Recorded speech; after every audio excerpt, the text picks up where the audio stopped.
Hello students, मैं ईश्वर दत्त, आपका maths का टीचर। आज आपको कराने जा रहा हूँ 6C। पहला क्वेश्चन करते हैं। किसी संख्या x और 7 का गुणनफल 28 है तो वह संख्या।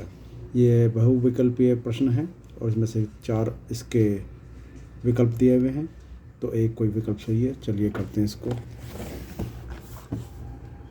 पहले के ए में कहता है किसी संख्या x और 7 का गुणनफल 28 है तो वह संख्या है। इसमें जो गुणा में होता है वो इसके भाग में चला जाएगा, यानी कि x बराबर हो जाएगा 28/7। 7 से काटो तो 4, यानी कि कौन सा विकल्प इसका सही है? विकल्प जो है तीसरा चाहिए, सही है।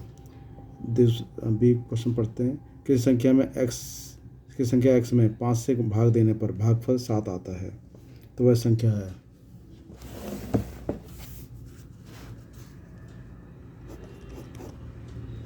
किसी संख्या x में 5 से भाग देने पर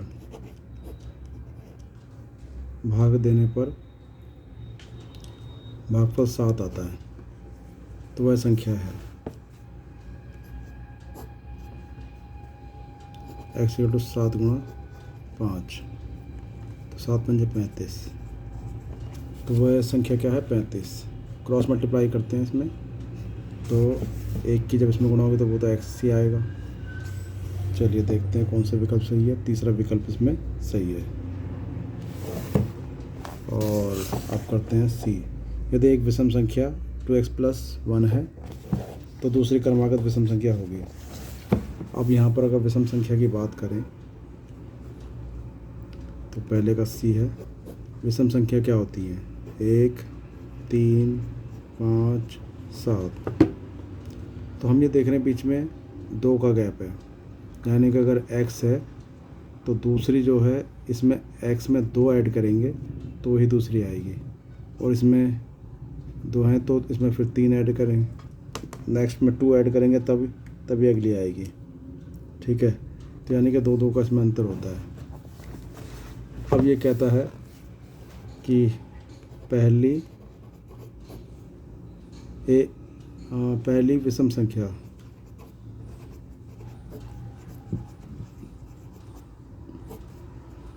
टू x + 1 है तो दूसरी क्रमागत विषम संख्या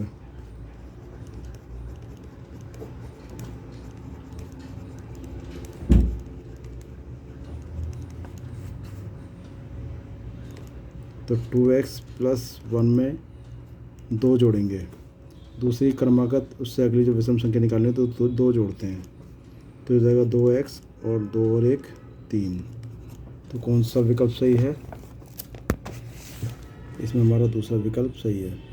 ठीक है, अगला देखते हैं। अगला पढ़ देते हैं पहले क्या कहता है। इसमें कहता है कि कुछ गणितीय कथनों को रेखीय समीकरणों के रूप में अभिव्यक्त किया गया है। सही समीकरणों को छांटिए। किसी धनात्मक संख्या के 2/3 और 1/3 में अंतर 7 है, तो करते हैं इसको। कुछ गणितीय कथनों को रेखीय समीकरण के रूप में अभिव्यक्त किया गया है, यही सही समीकरणों को छांटिए। इसमें कह रहा है कि ये सही है या नहीं है, तो ए का पहला है, दूसरे का ए जो है किसी धनात्मक संख्या का 2/3 और 1/3 का अंतर 7 है, तो उसको चेक करते हैं सही है कि नहीं है। तो 1/3 और 2/3 का अंतर 7 है। ठीक है, तो ये हमारा सही है। अगला देखते हैं कि 2 क्रमागत संख्याओं का योगफल 27 है। तो एक ये है, इसमें सिर्फ ये बताना कि ये सही है या नहीं है। तो x है और उससे दूसरा होगा x + 1 क्रमागत, 1 जोड़ दिया जाता है। किसी संख्या के दुगने में 8 जोड़ने पर, संख्या y इसके दुगने में 8 जोड़ने पर 50, तो ये हमारा स्टेटमेंट बिल्कुल सही है। किसी संख्या के 2/3 में 17 जोड़ने पर 19 प्राप्त होता, तो ये भी सही है। अब तीसरा प्रश्न करते हैं। एक संख्या को 1/2 संख्या का 1/2 उसी संख्या के 1/4 से 15 अधिक है, संख्या ज्ञात करना है। तो ये है हमारा तीसरा, मानक संख्या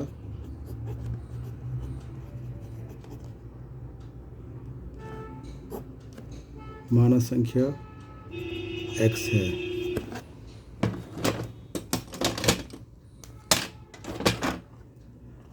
संख्या x है तो ये कहता है उस प्रश्नानुसार उस संख्या का 1/2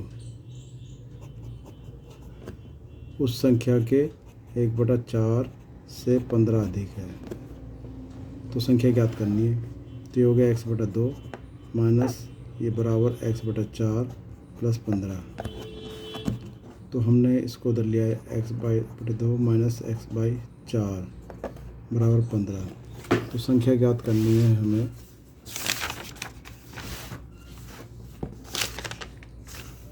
x/2 माइनस x/4 बराबर 15।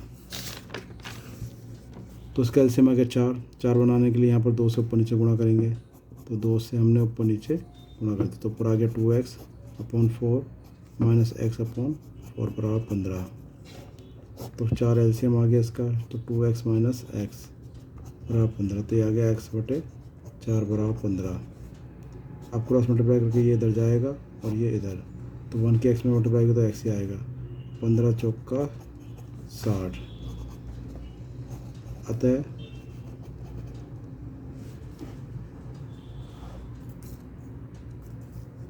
अतः संख्या 60 है। अगला देखते हैं क्या कहता है। एक संख्या 7 से 4 बड़ी है, वह संख्या क्या है? 7 से 4 बड़ी है, वह संख्या क्या है? चौथे में कहता है कि एक संख्या माना संख्या x है, तो प्रश्नानुसार एक संख्या जो है वो 7 से 4 अधिक है, तो संख्या क्या हो गई? 11। अतः संख्या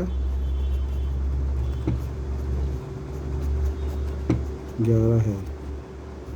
पांचवा, एक कक्षा में 45 विद्यार्थी हैं। पढ़ लेते हैं एक बार ढंग से। एक कक्षा में 45 विद्यार्थी है। यदि छात्राओं की संख्या की 2/3 हो तो छात्राओं की संख्या ज्ञात कीजिए। तो कक्षा में कुल विद्यार्थी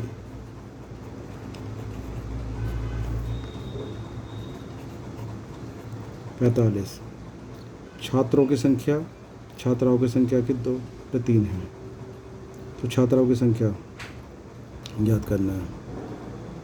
अब छात्राओं की संख्या तो हमें पता नहीं, माना छात्राओं की संख्या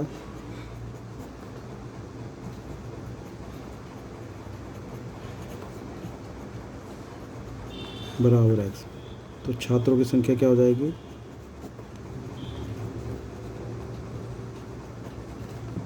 ये छात्राओं की संख्या की 2/3 है, तो छात्राओं की संख्या x है, इसकी 2/3 है, यानी कि 2x/3। तो अब अगर हम देखें तो कुल विद्यार्थी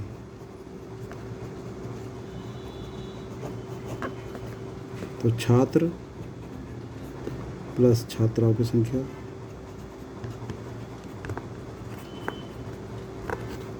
तो छात्र तो है हमारे पास 2x/3 प्लस छात्रा x है, तो कुल मिला के कितना है? 45। इसके नीचे मान लो 1, तो इसको भी हम थोड़ा सा आगे करते हैं। ये है 2x/3 प्लस x = 45, इसको लिख सकते हैं। तो इसके नीचे एलसीएम 1 माना, इसके नीचे 1 माना, तो एलसीएम आ गया 3। 3 बनाने के लिए 3 से ऊपर नीचे गुणा करेंगे, तो 2x upon 3 plus 3x upon 3 equal to 45। तो अगर 3 एलसीएम आ गया तो 2x plus 3x equal to 45, तो 5x अपॉन 3 इक्वल टू 45। तो हमारे पास 5x अपॉन 3 और 45 में क्रॉस मल्टीप्लाई कर दो, x यहीं पर रह जाएगा। 45 गुणा 3 बटे 5, तो काटा 5 में 45, x बराबर आ गया 9 गुणा 3, तो x बराबर आ गया 27। यानी कि छात्राओं की संख्या 27 है। छात्राओं की संख्या कितनी हो गई? 27। अगला प्रश्न, एक संख्या के 1/3 भाग में उसका 1/4 भाग घटाने पर 4 शेष बचा संख्या बताइए। तो छठे का देखिए, मानव संख्या बराबर x, प्रश्नानुसार कहता एक संख्या के 1/3 भाग, तो 1/3 भाग x का में से उसका 1/4 भाग घटाने पर, यानी कि उसका 1/4 घटा देंगे तो शेष बचेगा 4, यानी कि ये आ गया हमारा x/3 माइनस x/4 बराबर 4। इसका जो एलसीएम आ गया वो आएगा 12। तो एलसीएम आ गया हमारा 12। 12 बनाने के लिए 3 में 4 से ऊपर नीचे गुणा करनी पड़ेगी और 4 में 3 से ऊपर नीचे गुणा करनी पड़ेगी, तो 4x आ जाएगा ये, तो 4 तिया 12 माइनस 3x 4 तिया 12।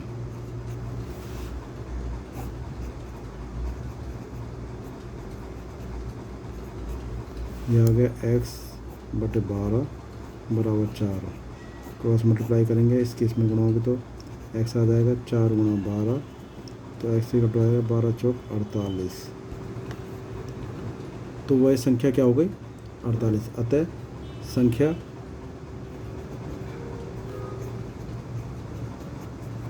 अड़तालीस है।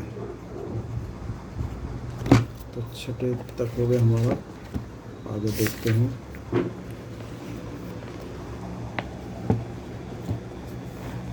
आदर्श, डेविड और हामिद का कुल भार 44 किलोग्राम है। यदि डेविड का भार आदर्श के भार से 1.3 किलोग्राम अधिक है एवं हामिद के भार से 2.1 किलोग्राम अधिक हो, तो तीनों का अलग अलग भार ज्ञात कीजिए।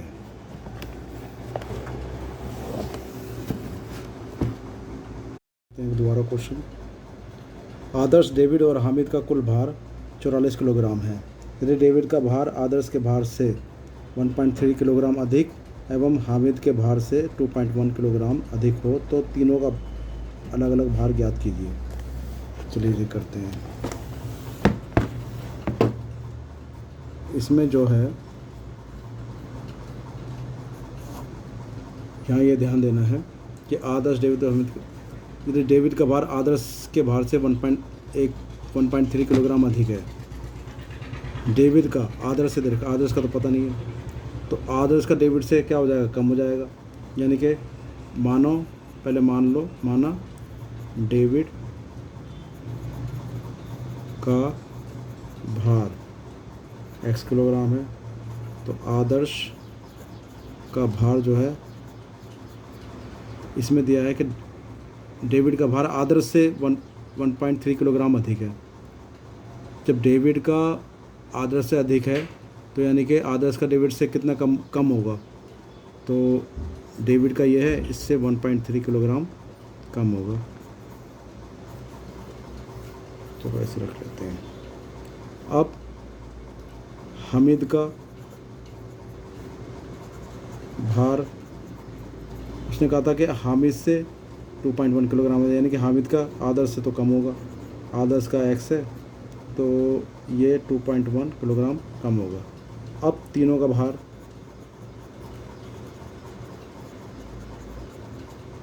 चौवालीस किलोग्राम दे रखा है। तीनों का भार यानी कि डेविड का, और ये आदर्श का, और ये हामिद का 44। अब x एक्स और एक्स, 3x हो गया ये, माइनस ये हो जाएगा 4.3, इनको ऐड करेंगे तो 4.3 आएगा 44। अब 3x ये इधर जाके जुड़ जाएगा, तो 3x बराबर ये आ जाएगा 47.4, तो x बराबर आ जाएगा 47.4/3। एक्स इज इक्वल टू 3 एकम 3 और बचे 1, 3 पंजे 15, पॉइंट लगा 3 अट्ठे 24। ठीक है, तो 15.8 किलोग्राम जो है ये आ गया, और ये एक्स किसका मान था, डेविड का भार। अतः डेविड का भार आ गया हमारे पास 15.8 किलोग्राम, और आदर्श का भार जो था वो था x माइनस 1.3, तो x तो 15.8 है, माइनस 1.3 करेंगे तो आदर्श का जो भार आएगा वो कितना आ जाएगा, हो जाएगा 14.5 किलोग्राम। और हमीद का भार ये था हमारा x माइनस 2.1, तो x कितना है हमारा 15.8 माइनस 2.1, इसको घटा के आया 13.7 किलोग्राम। तो इस तरह से ये हमारा प्रश्न हो गया है। तीनों के भार हमारे पास आ चुके हैं, इसको आप वीडियो को पॉज करके उतार सकते हैं आराम से। ठीक है, चलिए अगला प्रश्न पढ़ते हैं और करते हैं।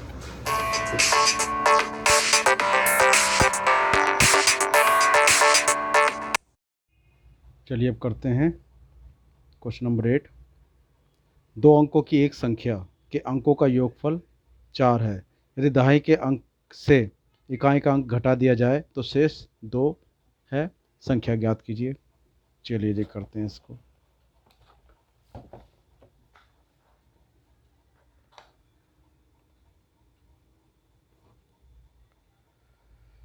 तो बच्चों, जब भी 2 अंकों की संख्या की बात हो तो 2 अंकों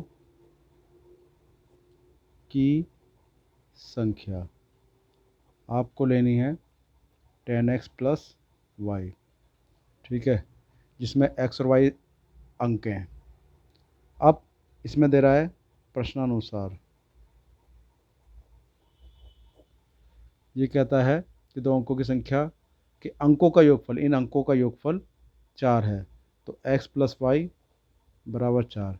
यदि दहाई के अंक से, इकाई का अंक ये है, दहाई का अंक ये है, अगेन प्रश्नानुसार, दहाई के अंक से इकाई का अंक घटा दिया जाए तो शेष बचेगा 2। ठीक है, तो संख्या ज्ञात करनी है। अब हम इन दोनों इक्वेशन को, समीकरण 1 है ये, समीकरण 2 है। समीकरण 1 व 2 को हल करने पर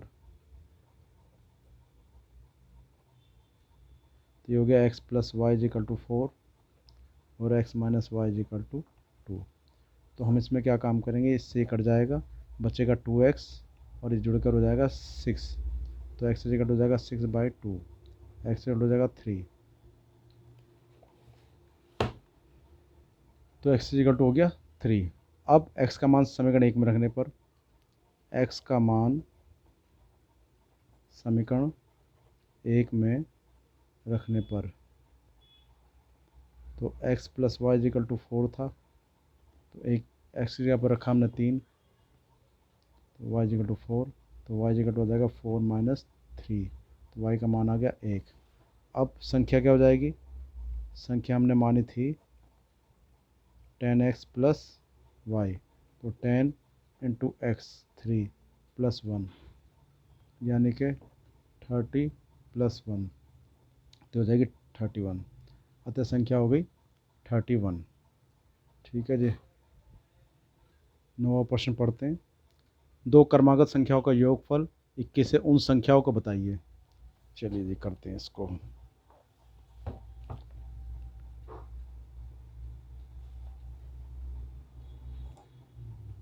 तो दो क्रमागत संख्याएं, क्रमागत संख्या किनको कहते हैं? एक के बाद एक, जैसे 20 है तो उसके बाद अगली 21, जैसे 35 है तो उसके बाद 36। तो अब हमें क्रमागत संख्या जब नहीं पता तो पहले मानते हैं हम एक्स, यानी कि अगली जो होती है एक ज़्यादा होती है। तो अगर एक एक्स है तो दूसरी होगी एक्स प्लस वन। ठीक है। अब प्रश्नानुसार क्या कहता है?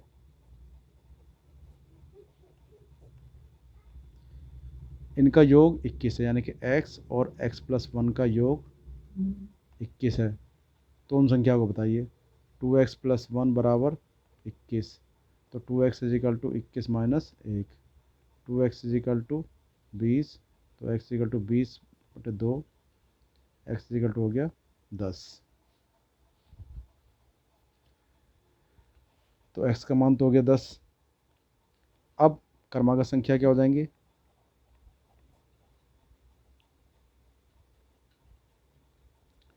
भाई एक 10 था, तो ये कह सकते हैं कि एक x इजिकल टू क्रमागत संख्या, पहली संख्या x बराबर 10, दूसरी संख्या x प्लस वन, यानी कि 10 प्लस वन बराबर 11। तो ये हमारी संख्या होगी 10 और 11। अगला देखते हैं। दो क्रमागत सम संख्याओं का योग 30 है, उन संख्याओं को ज्ञात कीजिए। ठीक है, तो संख्याएं बतानी है। अब क्रमागत की बात कह रहा है 10 में। क्रमागत का मतलब है कि अगर सम संख्या की बात हो रही है 2 4 6 8, अगर एक 2 है तो उससे अगली जो आएगी 2 जोड़ने पर आएगी। तो माना दो क्रमागत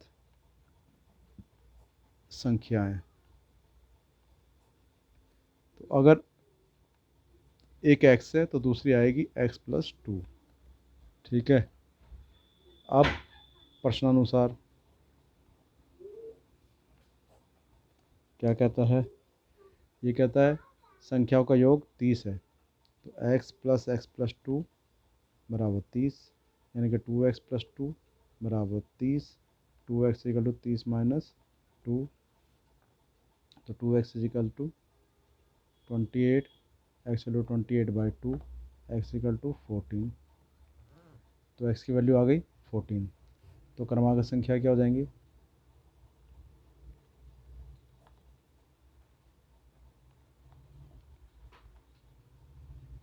यानी कि एक x का 14 आ गया, दूसरे आ जाएगा 15। ये दोनों क्रमागत संख्याएं हैं। चलिए अगला क्वेश्चन करते हैं। अगले क्वेश्चन में कहता है दो क्रमागत विषम संख्याओं का योग 40 है, उन संख्या को ज्ञात कीजिए। ठीक है। अगर हम ये मान लें कि ये है 11वां, माना पहली विषम संख्या, अगर ये x है, अगर विषम संख्या क्या है 1 3 5 7। ठीक है। तो अगर एक है तो उसमें कितनी जोड़ने के 3 आए, उसमें 2 जोड़ना पड़ेगा। तो दूसरी, अगर हमने एक x मान ली विषम संख्या, तो दूसरी विषम संख्या क्या हो जाएगी? इसमें 2 जोड़ने पर आएंगे, यानी कि x प्लस टू। ठीक है। अभी कहता है प्रश्नानुसार कि इनका जो योग है वो 40 है, यानी कि x और x प्लस टू का योग जो है 40 है। तो 2x प्लस टू बराबर 40। 2x बराबर 40 माइनस 2। 2x बराबर 38। तो x बराबर आ गया 38/2। तो x का मान आ गया 19। अतः पहली विषम संख्या x इजिकल टू 19। दूसरी विषम संख्या x प्लस 2 यानी कि 19 प्लस 2 ये 21 आ जाएगा। अगला क्वेश्चन क्या कहता है, 12वां प्रश्न, एक भिन्न संख्या का हर 7 है। यदि उसके अंश और हर दोनों में 3 जोड़ दिया जाए तो उस भिन्न का मान 4/5 हो जाता है। वह भिन्न ज्ञात कीजिए। चलिए करते हैं। तो भिन्न संख्या का हर 7 है तो उसके अंश और हर में 3 जोड़ दिए जाए। एक भिन्न संख्या का हर 7 है तो अंश और हर, तो अंश का तो हमें पता ही नहीं, तो अंश x मान लेते हैं और हर जो 7 है, ठीक है। तो माना भिन्न ये हो गया। अब